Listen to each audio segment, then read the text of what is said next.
اعوذ باللہ من الشیطان الرجیم، بسم اللہ الرحمن الرحیم۔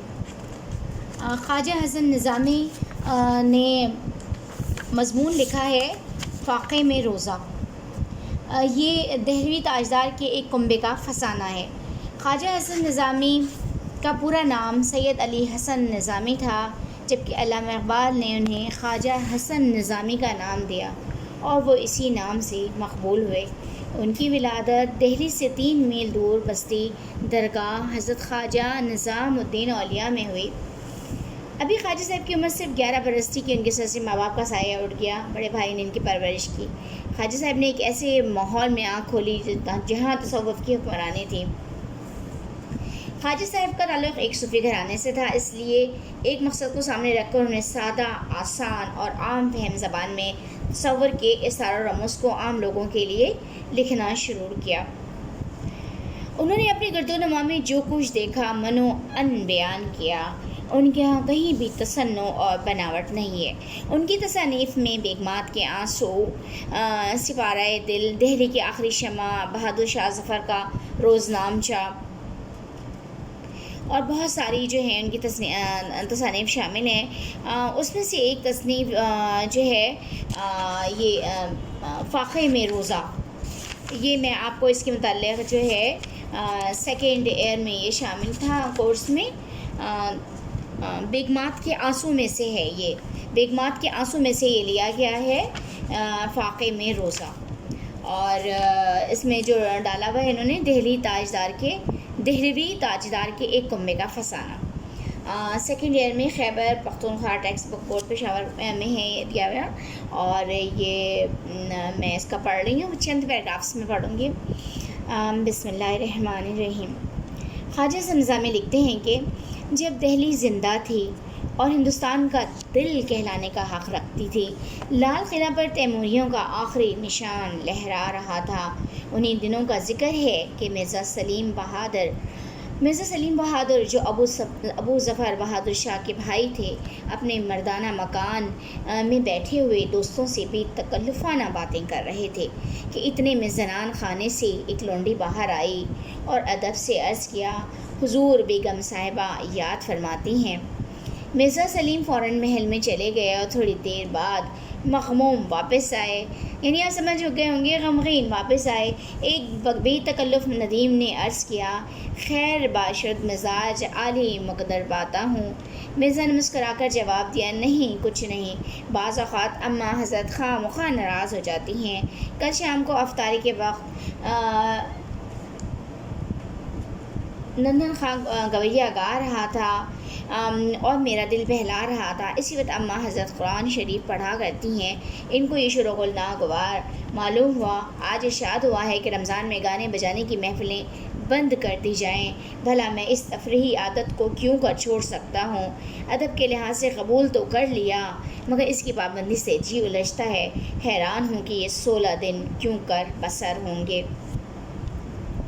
مصائب نے ہاتھ باندھ کر عرض کیا، حضور یہ بھی کوئی پریشان ہونے کی بات ہے؟ شام کو افطاری سے پہلے جامع مسجد تشریف لے چلا کیجیے، عجیب بہار ہوتی ہے، رنگ برنگ کے آدمی طرح طرح کے جم گھٹے دیکھنے میں آئیں گے۔ خدا کے دن ہیں، خدا والوں کی بہار بھی دیکھیے۔ اب میں اس پیراگراف پہ تبصرہ کرنا چاہوں گی۔ جو ہے خواجہ حسن نظامی نے جو یہ مضمون لکھا ہے، اور یہ بہادر شاہ ظفر کے بھائی مرزا سلیم بہادر کی کہانی ہے۔ بڑے افسوس کے ساتھ کہنا پڑتا ہے جو اس زمانے میں حال تھا مسلمانوں کا، جس کے بعد تگ و دو کر کے جو ہے پاکستان حاصل کیا گیا، اور آج اسی لٹیا ڈبونے میں ہم لگے ہوئے ہیں۔ تو بہرحال اگر ہم غور کریں تو اس جملے میں بتایا گیا ہے کہ جو ہے بہادر شاہ ظفر کے بھائی جو ہیں وہ غمگین نظر آ رہے ہیں۔ اور کیوں غمگین نظر آ رہے ہیں کہ اماں نے کہا جو ہے کہ گانے بجانے کی محفلیں بند کرو، رمضان کا مہینہ ہے، اور شادی شدہ ہیں وہ حضرت، اور جو ہیں اتنے ننھے ہیں کہ ان کو تفریح کے علاوہ اور کچھ سوچتا نہیں ہے۔ اور غم کی وجہ یہ ہے کہ یہ 16 دن رمضان کے کیسے گزریں گے۔ بہرحال ان کی جو جو ملازم ہیں جو بھی ہیں ان کو کہیں گے مصائب، تو وہ مشورہ دیتے ہیں کہ جناب اماں کا حکم مانیے جو ہے اور جامع مسجد چلے جائیے، وہاں جا کے آپ کو بہت اچھا لگے گا۔ تو کتنے افسوس کی بات ہے کہ ایک تو رمضان ہے، بجائے اس کے کہ حکمران طبقہ ہے تو جو ہے اور زیادہ اللہ رسول کو یاد کرے کہ ان کو دیکھ کے لوگ بھی نیکی کی راہ پہ چلیں۔ خود ہی یہ حال ہے، جب حکمرانوں کا یہ حال ہے تو عوام کا کیا حال ہوگا، اور یہی آج ہمارا حال ہے۔ بہرحال اب سیکنڈ پیراگراف میں پڑھتی ہوں۔ مرزا نے اس اصلاح کو پسند کیا اور دوسرے دن مصاحبوں کو لے کر جامع مسجد پہنچے۔ وہاں جا کر عجب عالم دیکھا۔ جگہ جگہ حلقہ بنائے لوگ بیٹھے ہیں، کہیں قرآن شریف کے دور ہو رہے ہیں، رات کو قرآن سنانے والے حفاظ ایک دوسرے کو قرآن سنا رہے ہیں، کہیں مسائل دین پر گفتگو ہو رہی ہے، دو عالم کسی فقہی مسئلے پر بحث کرتے ہیں اور 20 آدمی بیٹھے مزے سے سن رہے ہیں۔ کسی جگہ توجہ اور مراقبہ کا حلقہ ہے، کہیں کوئی وظائف میں مشغول ہے، الغرض مسجد میں چاروں طرف اللہ والوں کا ہجوم ہے۔ کل جدید لذیذ مرزا کو یہ نظام بہت پسند آیا اور وقت بہت لطف سے کٹ گیا۔ اتنی میں افطار کا وقت قریب آیا، سینکڑوں خوان افطاری کے آنے لگے اور لوگوں میں افطاریاں تقسیم ہونے لگیں۔ خاص محل سلطانی سے متعدد خوان مختلف چیزوں سے آراستہ روزانہ جامع مسجد میں بھیجے جاتے تھے، اور اس کے علاوہ قلعے کی تمام بیگمات اور شہر کے سب امراء علیحدہ افطاری کے سامان بھیجتے تھے، اس لیے ان خوانوں کی گنتی سینکڑوں تک پہنچ جاتی تھی اور مسجد میں ان کی عجب آرائش ہو جاتی تھی۔ مرزا کے دل پر اس دینی چرچے اور شان و شوکت نے بڑا اثر ڈالا اور اب وہ برابر روزانہ مسجد میں آنے لگے۔ گھروں میں وہ دیکھتے کہ سینکڑوں فقراء کو سحری اول و شب کا کھانا روزانہ شہر کی خانقاہوں اور مسجدوں میں بھیجوایا جاتا تھا۔ مرزا سلیم کے ایک بھانجے مرزا شہزور نو عمری کے سبب اکثر اپنے ماموں کے صحبت میں بے تکلف شریک ہوا کرتے تھے۔ ان کا بیان ہے کہ ایک تو وہ وقت تھا اور ایک وہ وقت آیا کہ دہلی زیر و زبر ہو گئی، قلعہ برباد کر دیا گیا، ان کے گھر اکھڑ گئے، ان کی بیگمات ماما گیری کرنے لگیں۔ ماما گیری کا مطلب تو آپ سمجھ گئے ہوں گے، ماما گیری یعنی نوکریاں کرنے لگیں، لوگوں کے گھر میں جا کر کام کرنے لگیں، ٹھیک ہے، اور مسلمانوں کی سب شان و شوکت تاراج ہو گئی۔ اس کے بعد ایک دفعہ رمضان شریف کے مہینے میں جامع مسجد جانے کا اتفاق ہوا۔ کیا دیکھتا ہوں کہ جگہ جگہ چولہے بنے ہوئے ہیں، سپاہی روٹیاں پکا رہے ہیں، گھوڑے کے دانے دلے جا رہے ہیں، گھاس کے انبار لگے ہوئے ہیں، اور شاہ جہاں کی خوبصورت اور بے مثل مسجد استبل نظر آتی ہے۔ اور پھر جب مسجد گزاشت ہو گئی اور سرکار نے اس کو مسلمانوں کے حوالے کر دیا تو رمضان ہی کے مہینے میں پھر جانا ہوا۔ دیکھا کہ چند مسلمان میلے کچیلے پیون لگے کپڑے پہنے بیٹھے ہیں، 2-4 قرآن شریف کا دور کر رہے ہیں اور کچھ اسی پریشانی حالی میں بیٹھے وظیفہ پڑھ رہے ہیں۔ افطاری کے وقت چند آدمیوں نے کھجوریں اور دال سیو بانٹ دیے، کسی نے ترکاری کے قتلے تقسیم کر دیے۔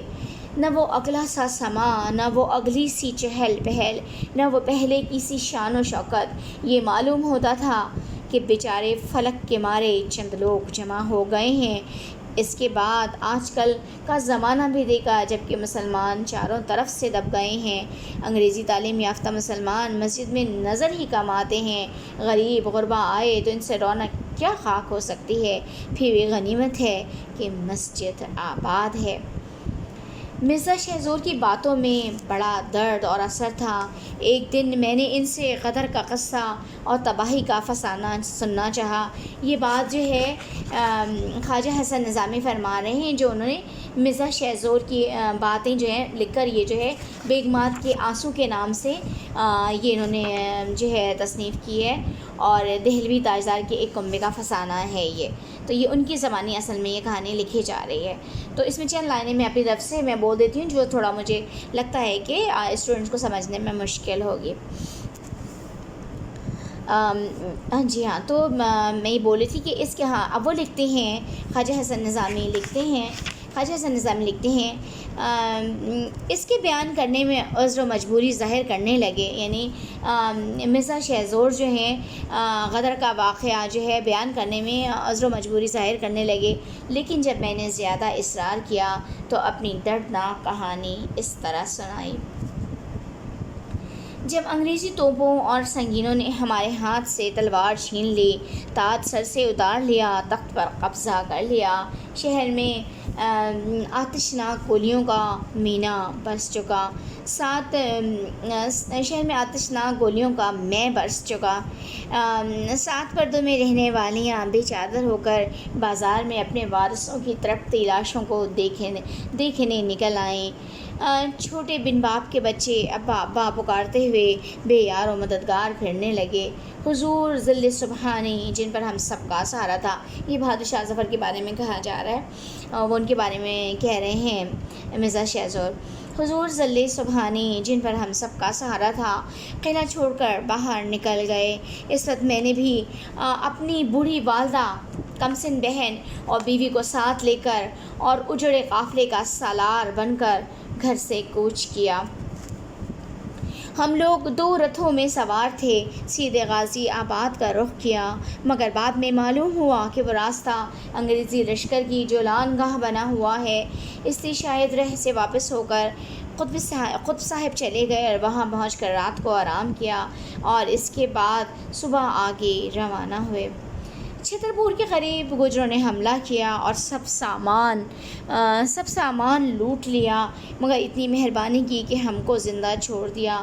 وہ لخ و دخ جنگل، 3 عورتوں کا ساتھ، اور عورتیں بھی کیسی، ایک بڑھاپے سے 2 قدم چلنا دشوار، دوسری بیمار، تیسری 10 برس کی معصوم لڑکی۔ زار و قطار عورتیں روتی تھیں اور بیان کر کے روتی تھیں، میرا کلیجہ ان کے بیان سے پھٹا جاتا تھا۔ والدہ کہتی تھیں، الہی ہم کہاں جائیں، کس کا سہارا ڈھونڈیں، ہم تاج و تخت لٹ گیا، تو ٹوٹا بوریا اور امن کی جگہ تو دے، اس بیمار کو کہاں لے کر بیٹھوں، اس معصوم بچی کو کس کے حوالے کروں، جنگل کے درخت بھی ہمارے دشمن ہیں، کہیں سایہ نظر نہیں آتا۔ بہن کی یہ کیفیت تھی کہ وہ سہمی ہوئی کھڑی تھی اور ہم سب کا منہ تکتی تھی۔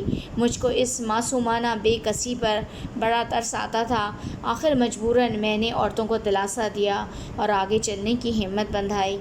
گاؤں سامنے نظر آیا، غریب عورتوں نے چلنا شروع کیا۔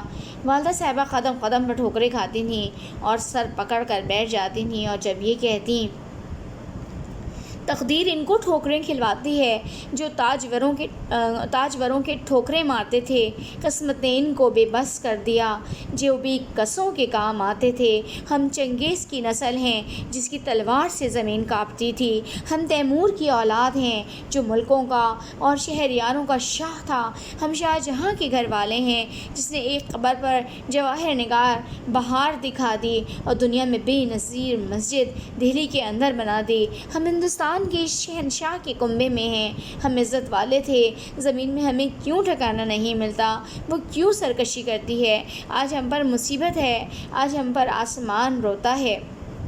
اب میں اس پر تھوڑا سا یہ تبصرہ کرنا چاہوں گی، آنٹی یہ آپ کا قصور ہے، آپ خود قرآن پڑھتی تھیں لیکن اولاد پر توجہ نہیں دی، وہ رمضان میں افطاری کے وقت گانے سن رہے تھے، آپ نے اپنی نمازیں کی۔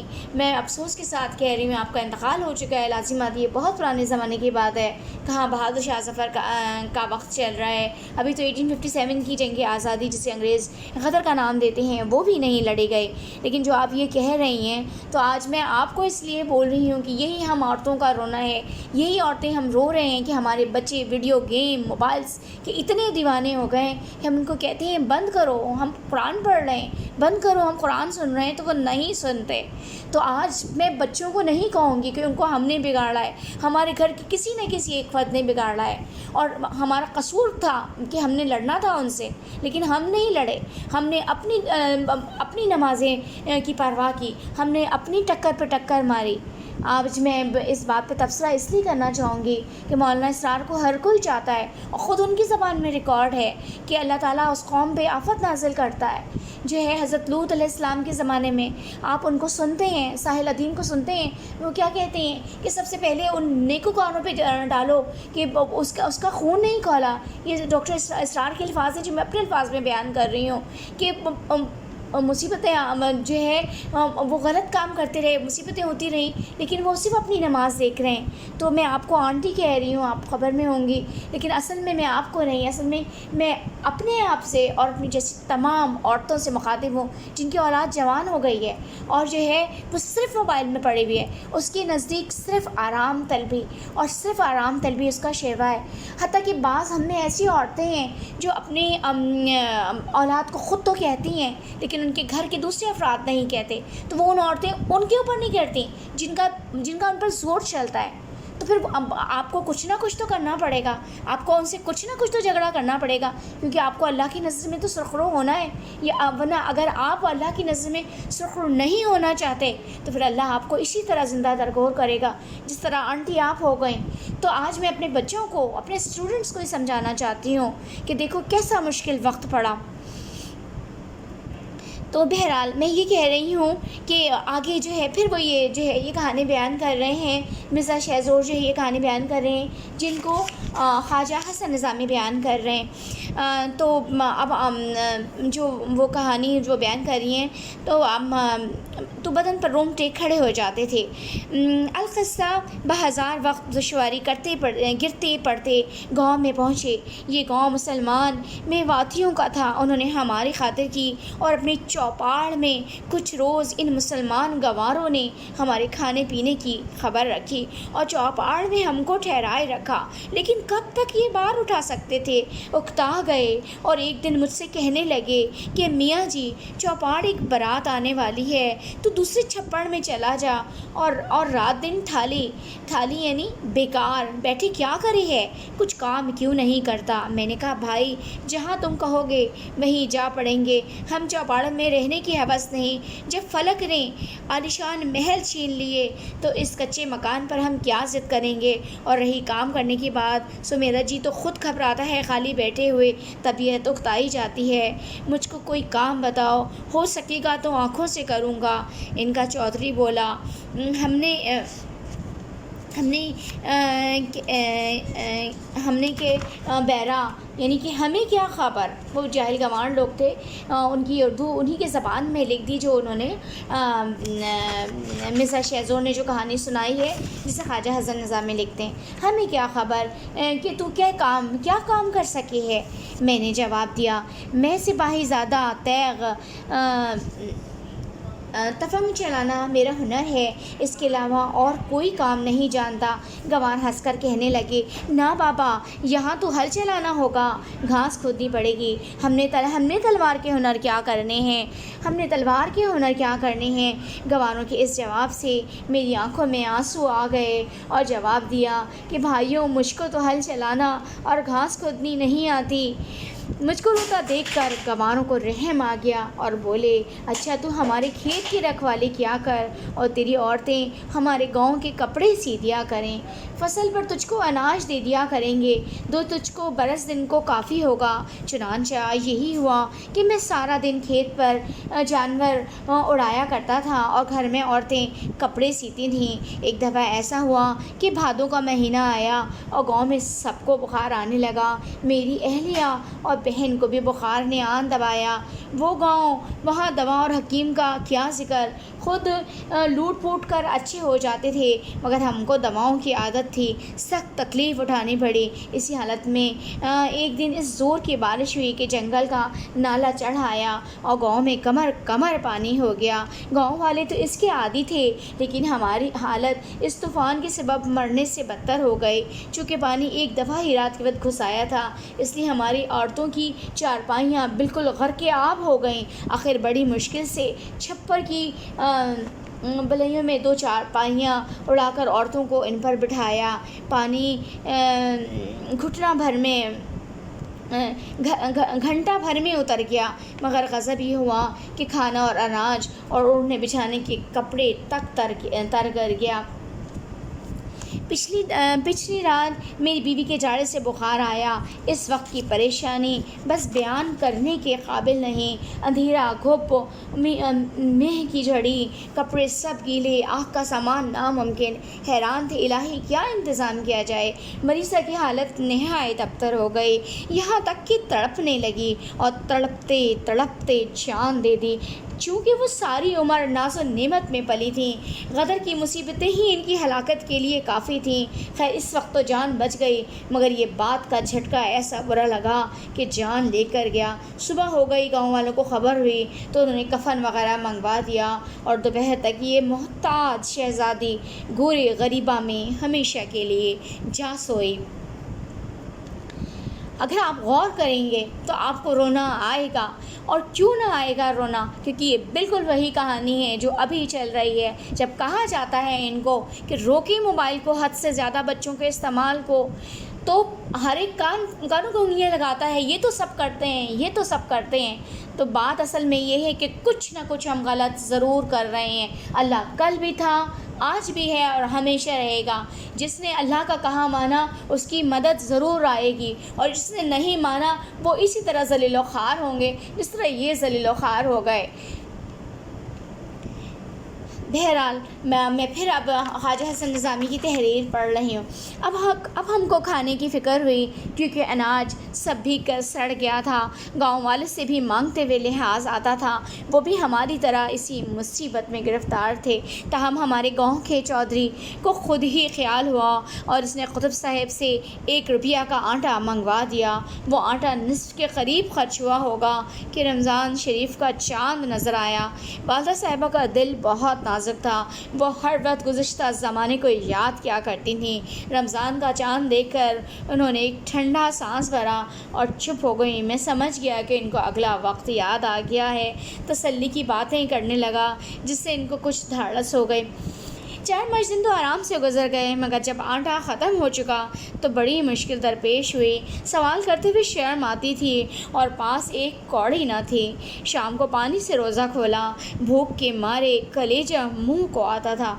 والدہ صاحبہ کی عادت تھی کہ اس قسم کی تکلیف وقت بیان کر کے رویا کرتی تھیں، مگر آج بڑے اطمینان سے خاموش تھیں. ان کی خاموشی و اطمینان سے میرے دل کو بھی سہارا ہوا، اور چھوٹی بہن کو جس کے چہرے پر بھوک کے مارے ہوائیاں اڑ رہی تھیں دلاسا دینے لگا. وہ معصوم بھی میرے سمجھانے سے نڈھال ہو کر چارپائی پر جا پڑی اور تھوڑی دیر میں سو گئی. بھوک میں نیند کہاں آتی ہے، بس ایک غوطہ سا تھا. اس غوطہ توانی کی حالت میں سحری کا وقت آ گیا.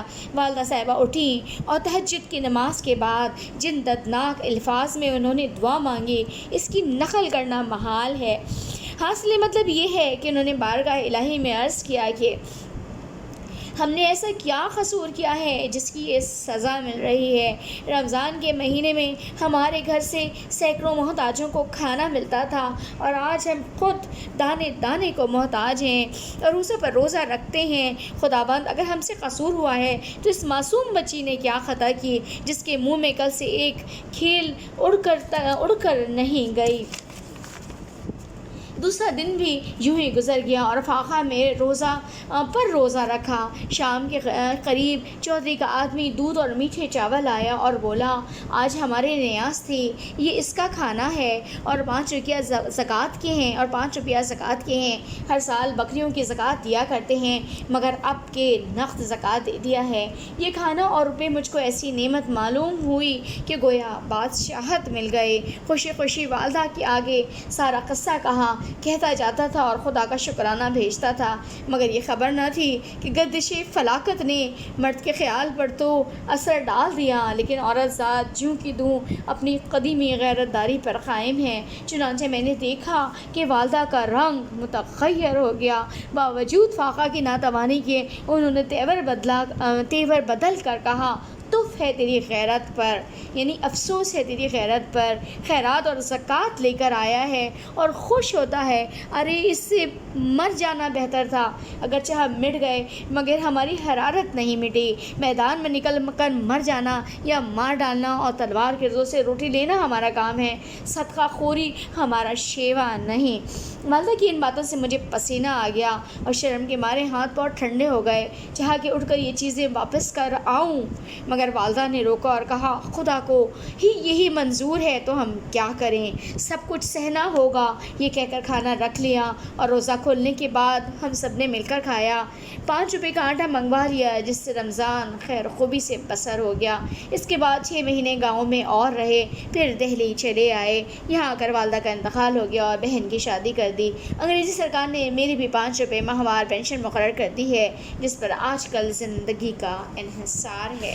تو آپ نے یہ کہانی سنی، یہ والدہ شکایت کر رہی ہیں کہ الہی ہمارے گھر سے کھانا جاتا تھا، آج ہم خود مسکین بن گئے ہیں۔ تو ان باتوں میں ذرا غور کیجئے۔ اللہ تعالیٰ کہتا ہے کہ میں تم کو وہ کام کرنے کو نہیں کہتا ہوں، اگر تم مجھ سے مدد چاہتے ہو تو وہ کام کرو جس میں تمہیں کچھ مشکلات ہوں۔ وہ تو اتنے امیر لوگ تھے جس دوران وہ محلوں میں رہتے تھے، اس آسانی تھی ان کو، کھانا پہنچانا بہت آسان کام تھا۔ اس دوران ان کو یہ کام کرنا تھا کہ ان کے بیٹے صاحب جو ہیں وہ مزے سے گانا سن رہے ہیں افطاری کے ٹائم میں، اس ٹائم اپنے بیٹے کی تربیت کرنی تھی، اور اگر بادشاہ صاحب پہ ان کا زور نہیں چلتا تھا تو کم از کم پتہ تو چلتا، کچھ تو آواز آتی لڑائی جھگڑے کی کہ بھائی یہ کیا ہو رہا ہے۔ اگر خود اتنی نیک تھی تو اب اللہ تعالیٰ کیا فرماتے ہیں، ہمارے پیارے نبی صلی اللہ علیہ وآلہ وسلم کی حدیث ہے کہ اللہ تعالیٰ نے کہا جبرائیل اس بستی پر جو ہے عذاب نازل کرو، تو حضرت جبرائیل نے کہا یا اللہ اس بستی میں فلاں نیک بندہ ہے اور اس نے کبھی تیری نافرمانی نہیں کی، کبھی تیری نافرمانی نہیں کی، تو اللہ نے کہا سب سے پہلے اس پر نازل کرو کہ جو ہے برے کام ہوتے رہے اور اس کا خون نہیں کھولا۔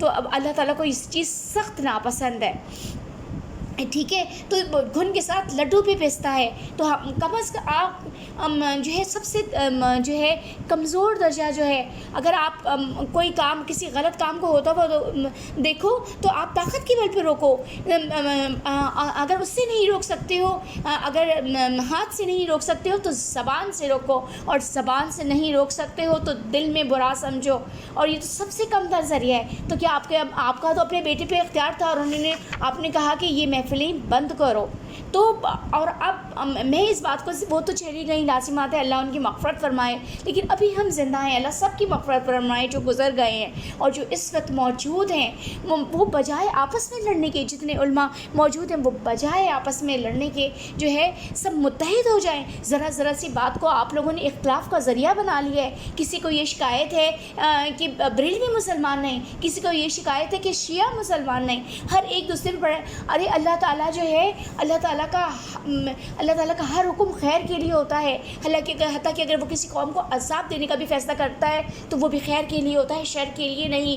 اللہ تعالیٰ کو ظلم کسی صورت پسند نہیں، حتیٰ کہ اگر کسی مسلمان نے کسی مظلوم کی جان لے لی اور وہ کافر ہو تو وہ قیامت کے روز جو ہے اللہ تعالیٰ وہ جو کافر ہے وہ مسلمان کو لیتے ہوئے وہ دوزخ میں جائے گا۔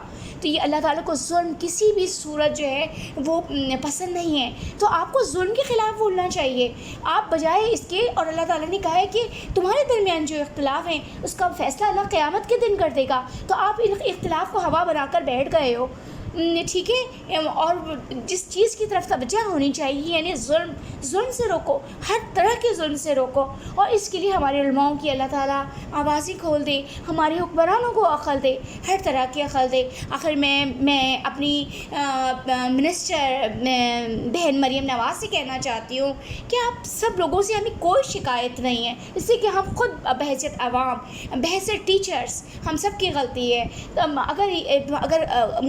اگر اس حمام میں ننگے ہیں تو ہم سب ننگے ہیں، ہم سب کو توبہ کرنی ہوگی۔ تو بہن مریم آپ کو بھی توبہ کرنی ہے، عمران خان آپ کو بھی توبہ کرنی ہے، اور عمران خان کی بہنوں آپ نے بھی توبہ کرنی ہے، اور تمام لیڈرز سے کہہ رہی ہوں کہ توبہ کرنی ہے۔ اور خدا را بہن مریم آپ عمران خان کو رہا کریں، بس ہو گئی، حد ہو گئی۔ جس وقت عمران خان گرفتار ہوئے تھے اس وقت بھی میں نے کہا تھا اب خدا را بس کریں، اللہ کی آفت کو آواز نہ دیں۔ اللہ حافظ، السلام علیکم رحمۃ اللہ وبرکاتہ۔ اللہم صلی علی محمد وعلی آل محمد کما صلیت علی ابراہیم وعلی آل ابراہیم انک حمید مجید۔ اللہم بارک علی محمد وعلی آل محمد کما بارکت علی ابراہیم وعلی آل ابراہیم انک حمید مجید۔ اللہ حافظ، السلام علیکم۔